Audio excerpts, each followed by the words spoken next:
You are listening to the Park Flyer Podcast, where we discuss our RC adventures.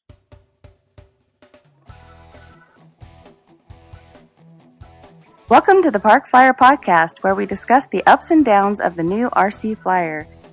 Join your hosts, Michael and Jay, as they take flight at the park. Now on with the show. Hey, everybody. Welcome to the Park Flyer Podcast. I'm Michael from Arizona. With me always are my good friends. Jay from the hills of Texas. And AK Mike in Texas. And thanks for joining us again. Before we get started, if you're on our YouTube channel, smack that bell, give us a thumbs up, and like us. That'll help us. And we appreciate it. Yep. And also, if you're a podcast listener, jump on to iHeartRadio and look us up under their podcast. You can get us every 2 weeks. We were discussing, last episode, we were discussing our labor play, what we were doing. Mike was kind of giving us a lowdown on the flying through the fence, if you remember. But so anyway, we're just back to that. And I guess so you were saying that you flew through the fence and then now you're back to repairing it, right? So the wings fell off. Yeah, it has some foam repair that needs, but it's going to be fine. What we need to do now is just make it set up so that we can. I need to either bring my laptop to the field so we can make adjustments while we're there, or find some other ways to manage that. But we think we've solved most of the heating or potential heating issues, and we just have to work through it to whatever the next thing is for doing that. Now, doesn't that airplane have like antennas and stuff hanging off of it? None of that got damaged when he flew through the fence? No, no. It just that's pretty luckily, amazing. It's not all mounted that securely. You know, it has double-sided tape, but from the standpoint so knocked it off. Yeah, it just knocks it off for the most part. Everything was great. Nothing got pulled out. The battery's in a spot where I think did we break the battery tray, Jay? I don't remember. I don't remember that. But it doesn't matter because the battery just came popping out. The 3D printed thing to keep the wings straight.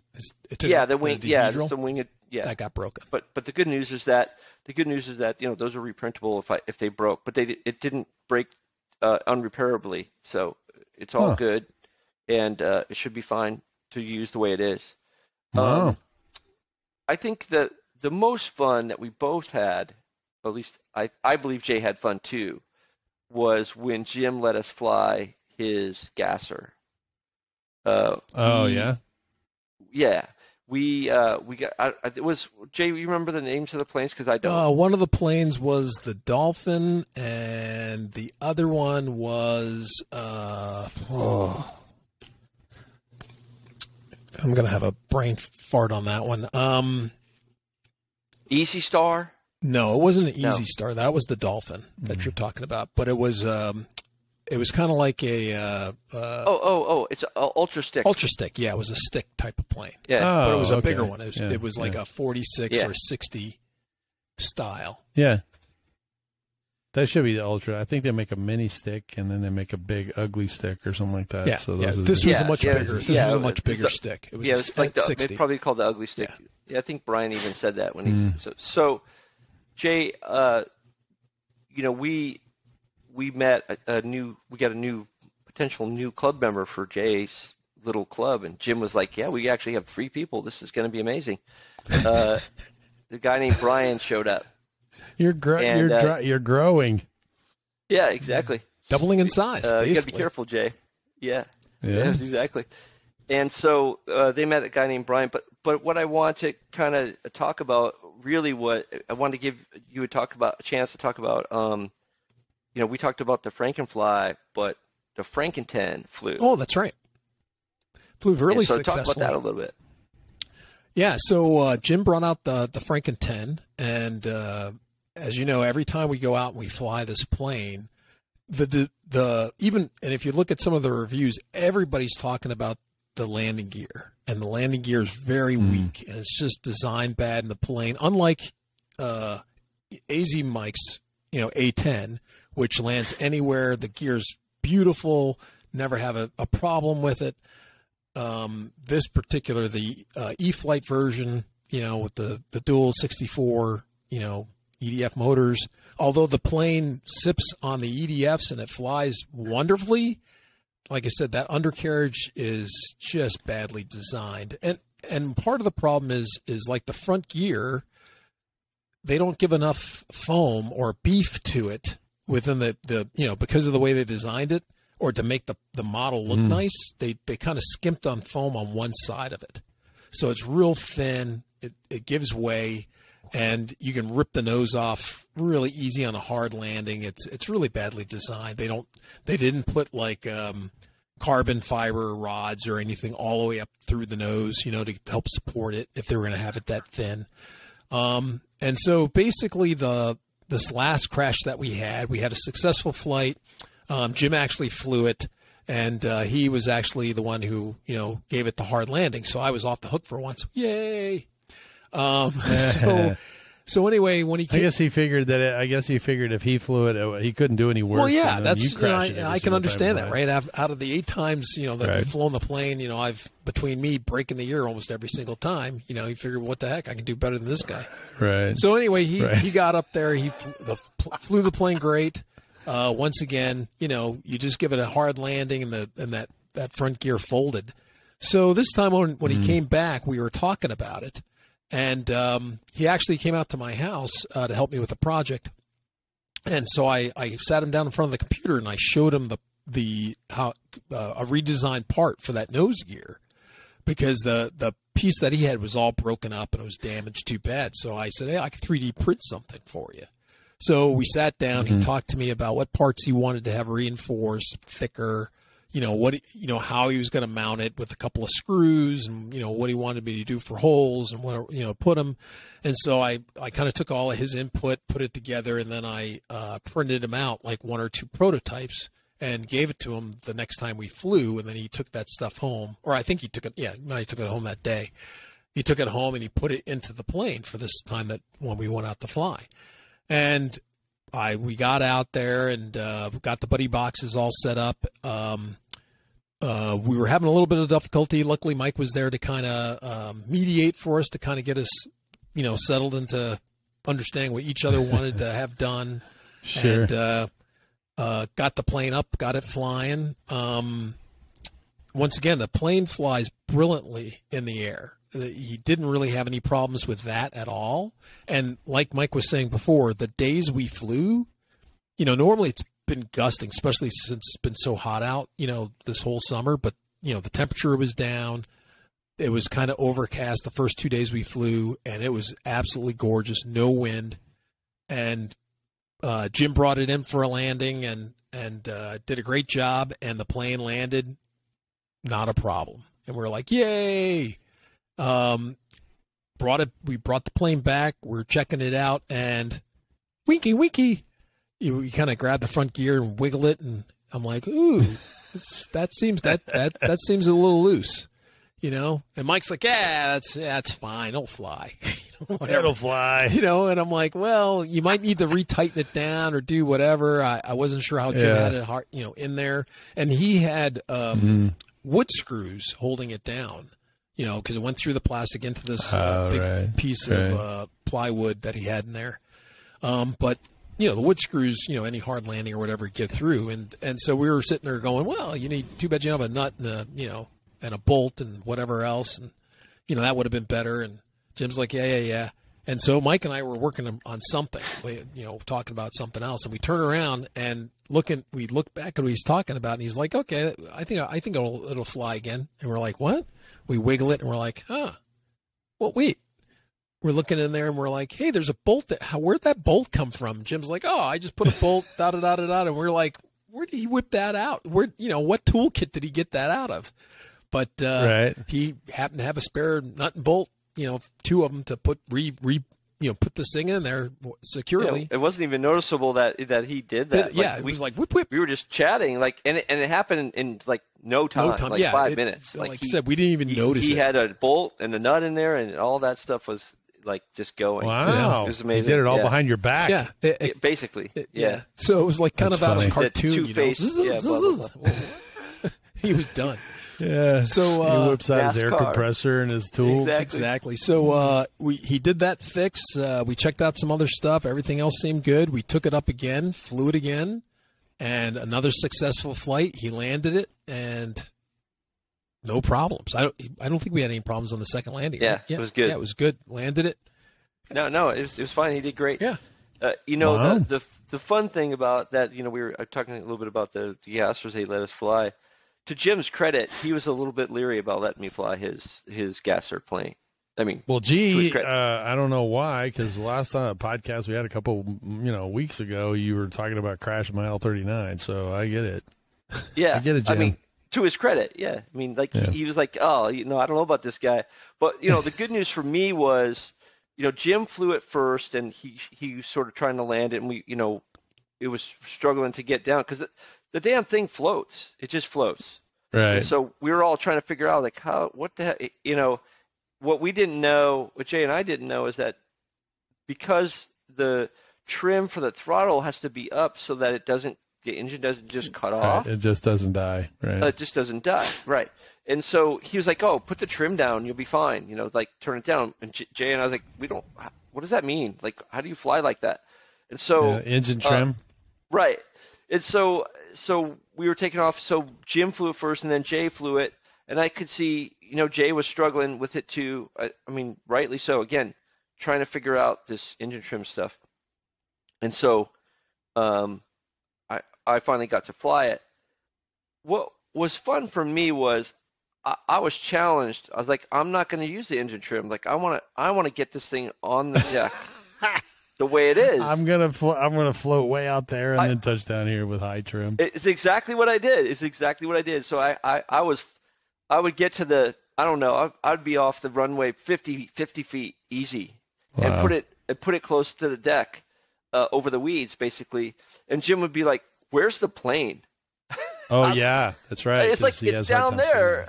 I can see it. He goes, you sure? Yeah. I was like, yeah, it's right there. It's coming in about 20 feet high, And so. Burning all the energy off. Yeah, I mean, that's all you could do because the thing just floats and floats. The great thing about it is it's so well done. Jim is such a great builder that you almost had to have no stick. Like, I could almost fly it with my hands off. Of course, you won't because the wind was gusting a little. Mm-hmm. But all he had to do is bring it on a slope and then hold it, and hold it, and just wait for it to drop. And that sucker just come right down nice and easy.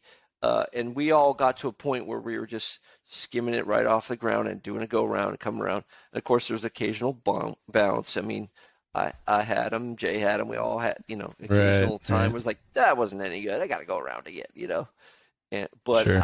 We had a great time. We all just spent the entire gas of the plane,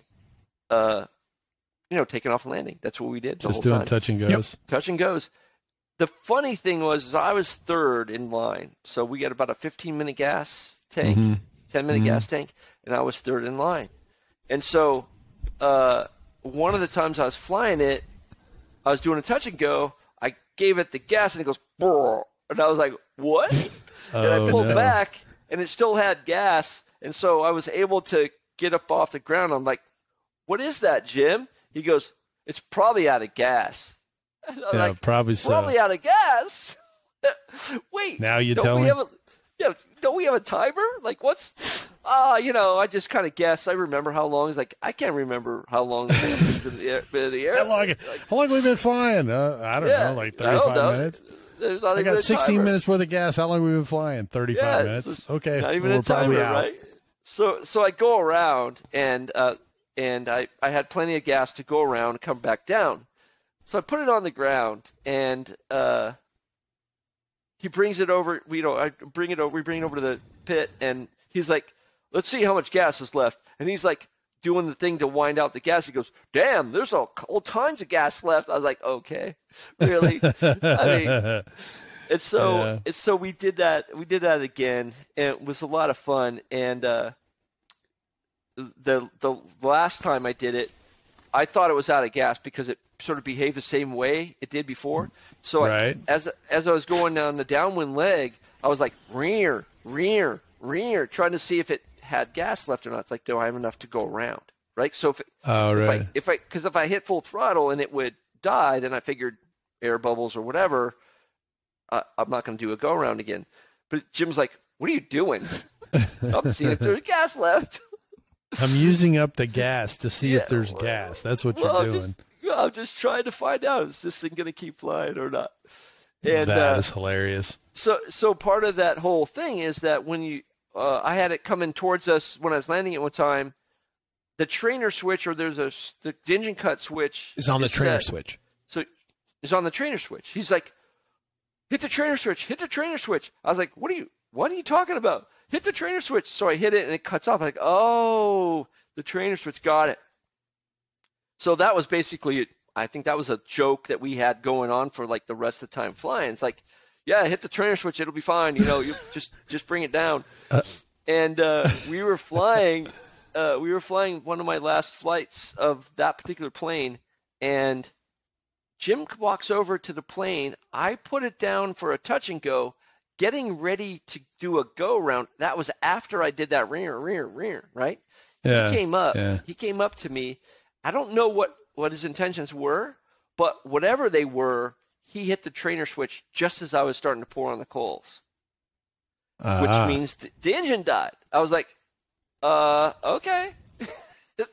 So you're staying on the ground whether you wanted to or not, huh? Yeah. So luckily, it really was, like I didn't just goose it and it rotated around from torque or anything like that. It was still on its nice path, and right. I was able to put it back down again. But well, that's nice. We had a lot of fun. That's funny. At least I had a lot of fun. Jay, did you have fun? Yeah, I did. It was fun watching you two interact, and it was nice with the male camaraderie, and it's just what RC flying's all about. When you have a bunch of good guys, and we're all out there, absolutely. Jibber jabbing and jabbing at each other, and talking about each other's flying styles or whatever. So it was a lot of fun. I had a good time. So I have to ask, was Jay up at Dark 30 for the whole time you were there? So yes, as long as Jim was at the field. If Jim wasn't going to be at the field, then he was like, yeah, we'll go whenever we want. That's right. And, I've been there. And so I think the final day, on Labor Day, I asked him, like, what time do you want to get up and go flying? And he's like, 9 o'clock's fine. And I think I set my alarm for 8, to get up enough time to get ready and whatever. Right. And I ended up sleeping through my alarm. And I was like, I came out and I was like, dude, why didn't you come get me? He goes, clearly you didn't want to wake up. Yeah. I was like, so yeah, okay. clearly the answer to that was, I just got up myself. That's really the true answer. I don't think so. No, I don't think so, because he was working on my plane. When I got up, he had just finished it, so I think that sounds a lot like when I visit, because I'm usually in there early in the morning working on his plane. So I'll come in there, hey, what are you doing? I'll be like, I got all your airplanes fixed. Let's go fly. Oh, that's funny. Yeah. I was on my best behavior. Well, that's good news. You were out there. Yeah. What's that, Jay? I said I was on my best behavior. Nothing wrong with that.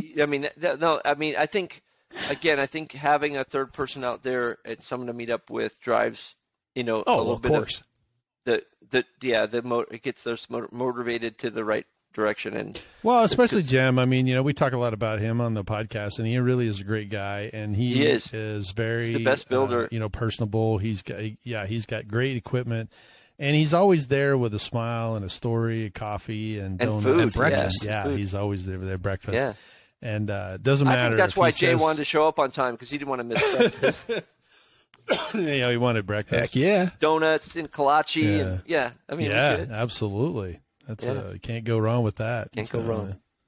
And he usually puts his easy up there too. If Jim says he's going to be there at 8, he's usually there at 7:30 or 7, so he can get all set up so that when you get there at 8, he's ready to go. Hey, I got breakfast. He sure was. Every time he showed up, he was ready to go. Yeah, I love flying his stuff. It's fun. So yeah, we had a good time. Well, that's good. So you said there was another club member. Did he come out and fly with you, or? Oh no, this guy Brian met with us. He came over. We were flying, and he saw us there, so he drove by, and he said, my dad used to fly.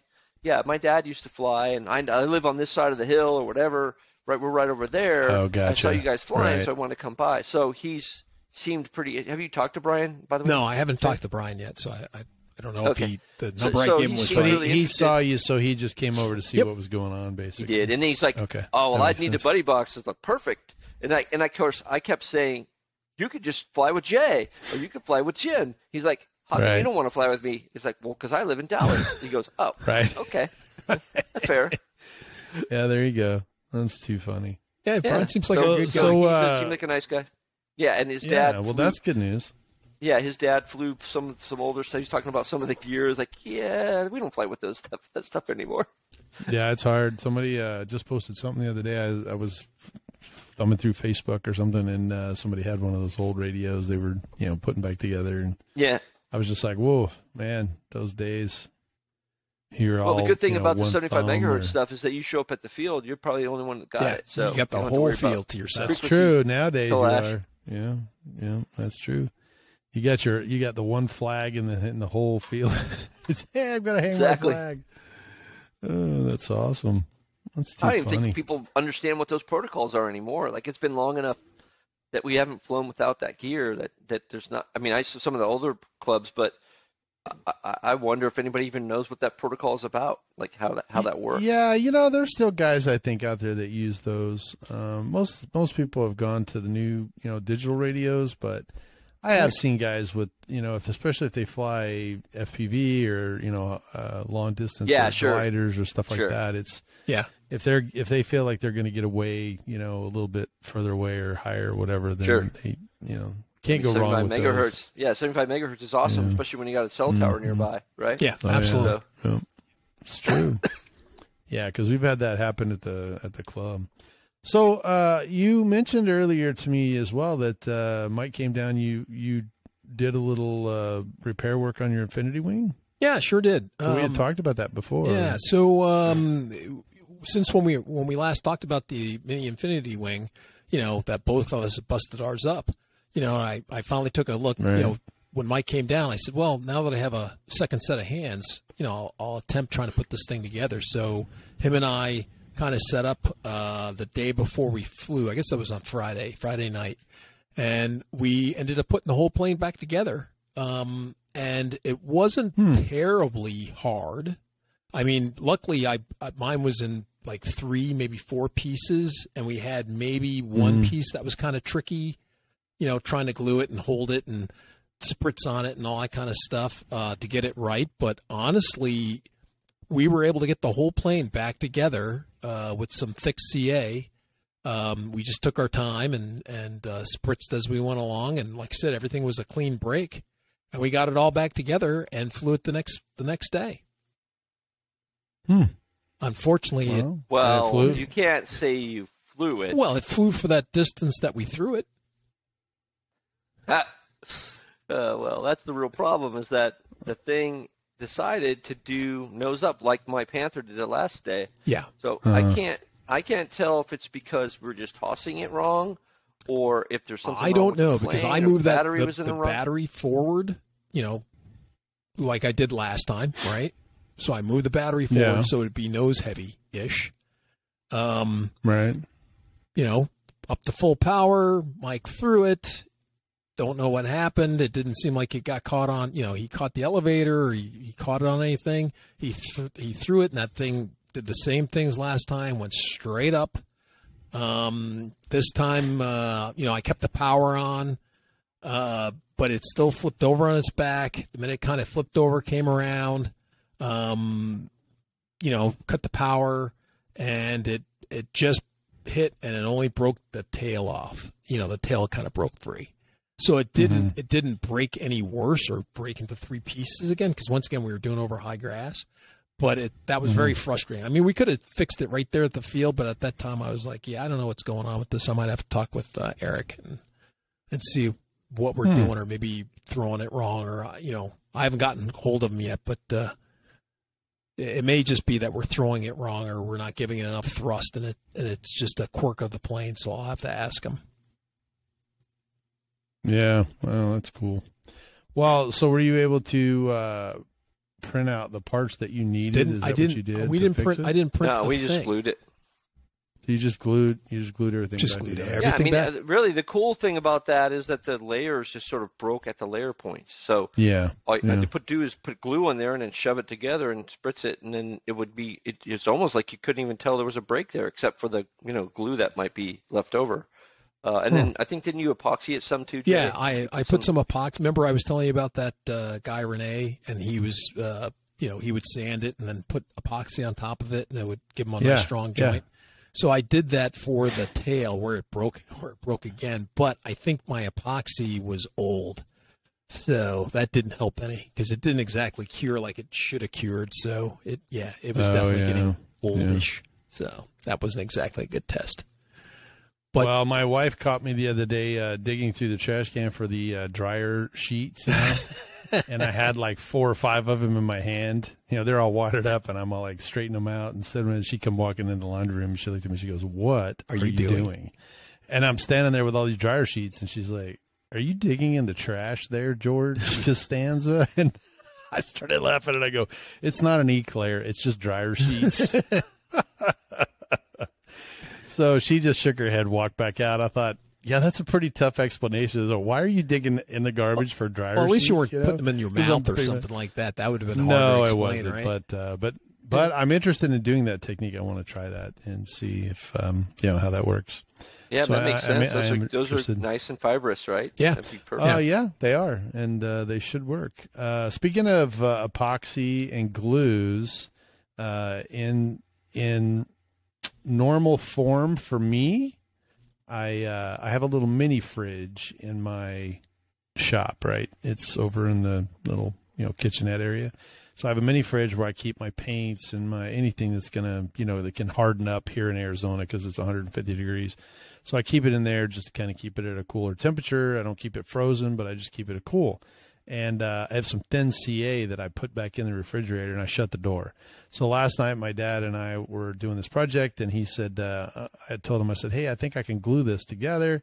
And I came running in here. I opened my mini fridge, and now I have a permanent bottom drawer. The little plastic drawer that comes in and out on the very bottom of your mini fridge is now permanently attached to my refrigerator. Oh, no. Who knocked it over? My thin CA. Well, I shut the door, and my thin CA fell over, and I guess the cap was not totally on, so the cap fell off, and it just emptied the whole bottle in the bottom of the refrigerator. So I thought, you know what, I could do this, and so I took some debonder. You should be able to use like remover or something. Yeah, I did. I took some debonder and I put it on there. Yeah, it just made an even worse mess. So it did bring the sides of it up, but the center it can't get in. It can't get underneath it. I'll try. I mean, I'll go check it again today because I did it last night. But I just shook my head. I was like, dude, I got to tell Jay that I just glued my refrigerator tray to the bottom of the refrigerator. So anyway, now I got to figure it out. The door does open, but it's just that little tray down in the bottom where I normally. Because I keep all my paints and stuff so they can stand up, right? Sure. All the shelving is wiring, and so if I put paints on that, they kind of fall over. But the little tray down there I can take out, and then I can use all the paints or whatever I need, and I just shove back in there. Now it's permanently attached. So I see. I figured you guys get a kick out of the fact that I glued my refrigerator shut. Well, not the door shut, but the drawer. Well, I will say that I'm sorry to hear about your loss of your drawer, but I mean, I've been using my mini fridge to do, for putting batteries in there, and I've also been putting the glue in there, and it works. It does keep the stuff longer. Oh, yeah. Without a doubt. It does keep it way longer. I guess I have to get a mini fridge now. It does do well for your batteries, too. I guess I have to get a mini fridge now. Yeah, I've had this for many years, probably 10 or 15 years. It's always been sitting in my garage, right? So I'll have to troll the colleges for when they get out. Yeah. Imagine they try to sell those things. Hit Craigslist up, see what you can find. Yeah, yep. Exactly. Well, it sounds like you guys had a great Labor Day. We didn't on our last podcast. We didn't give a shout out to the guys over at Holly Springs, but they usually have a big Holly Springs event during Labor Day.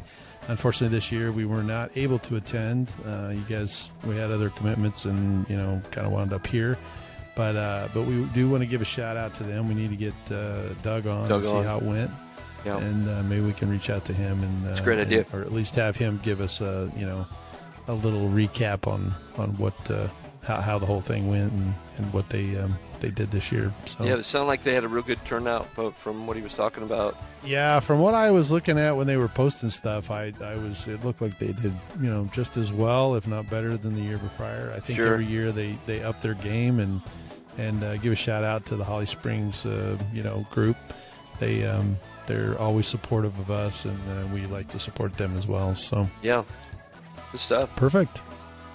Well, our time is up. We appreciate you spending the Labor Day holiday with us and kind of joining us for our antics. Let us know on our Facebook page what you did during the Labor Day weekend. And like I said, if you are on our YouTube channel, smack that bell, like and subscribe, and give us a shout out on iHeartRadio. We appreciate it. Thanks for joining us here at the Park Flyer Podcast. I'm Michael from Arizona. I'm Jay from Arizona. What? No. Jay from the hills of Texas. My goodness. Oh, my Lord. Hey, let me try it. Jay from the hills of Texas. That's pretty good, yeah. You can edit his part out and use yours instead. Exactly. And I'm AK Mike in Texas. We'll see you in 2 weeks. Let's fly. You have been listening to the Park Flyer Podcast. Thank you for joining us, and we look forward to your next visit. Please give our show a star rating and review, and feel free to email us your questions, topics, or suggestions to parkflyerpodcast@gmail.com.